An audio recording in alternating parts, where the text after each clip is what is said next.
मीराबाई के बारे में आपने ज्ञान है कि कितनी उपलब्धि मीराबाई ने की, पर वैसे ही नहीं कर ली।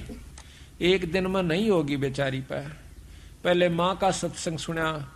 माँ ने बताया बेटी कि एक दूल्हे को देखा जो कि उसकी सहेली का दूल्हा आया था। सहेली या पड़ोसन में कोई लड़की थी, उसका ब्याह था। तो वो सेरा सारा बांध कर ढोल बाजे बाजते हुए आए। तो उसने पूछा अपनी माँ से, माँ यू किसका क्या हो रहा है? उसने कहा कि बेटी लड़की फलानी लड़की का ब्याह हो रहा है, तो मैं भी करवाऊंगी ब्याह। बच्चे ने क्या बेरा था, 7, 8, 9, 10 साल की थी। उसकी माँ ने कहा बेटा ये तो बड़ी होगी है ना, इस करके इसका शादी हो कर रहे हैं, फिर तेरा बड़ा होने पाछ के बाद तेरी शादी करेंगे। जद पकड़ ली ना ब्याह इब्बा करवाऊं, मैं भी ब्याह करवाऊं, मेरा दुल्ला ला दे। तो ज्यादा जद करने से भगवान कृष्ण की मूर्ति उठा करके उसको दे दी कि ये तेरा दुल्ला से। अच्छे सुथरे कपड़े परा रखे, सिर पर मुकुट, चंदा मोर मुकुट रख रखा।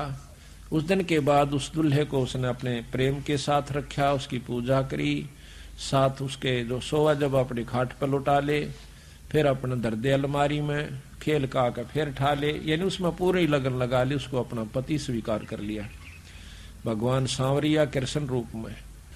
तो कहते हैं जब उसकी शादी करने लगे तो मना करगी माँ, 2 में ब्याह नहीं करवाया करती, मन तो एक में करवा लिया। और ये तो अमर दुल्ला है जो कभी मरता नहीं, और ये नकली दुल्ला के ला शादी करवा के काल न मर जाएंगे, विधवा हो जाऊंगी, मैं निरंडापा काटू, मेरा समझ में आ चुकी है।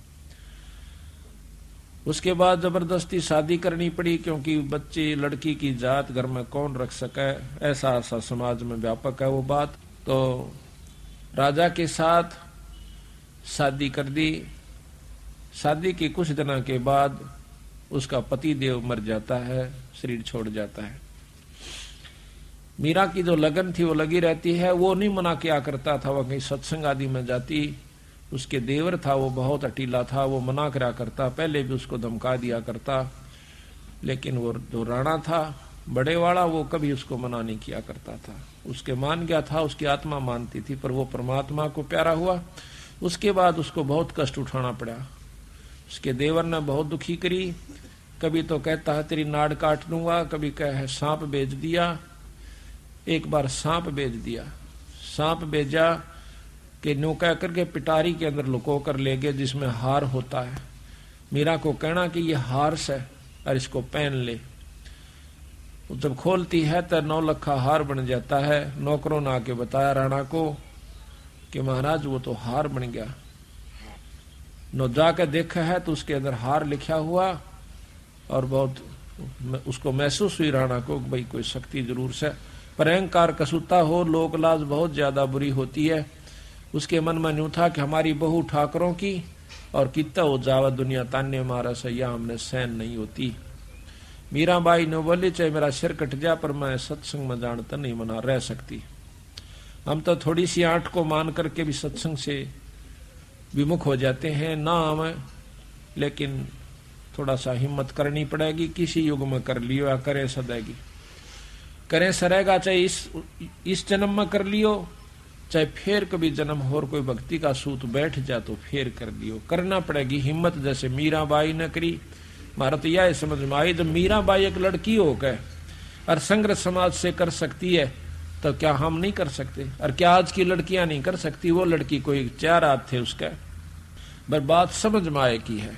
समझ में आ जाओ सारा कुछ कर सकता। पर कबीर साहब का मार्ग और आसान है, वो तो घर में रह के समझ में आ सकती है, बाहर छोड़कर जान की भी आवश्यकता नहीं है, पर इतनी लगन लगानी पड़ेगी।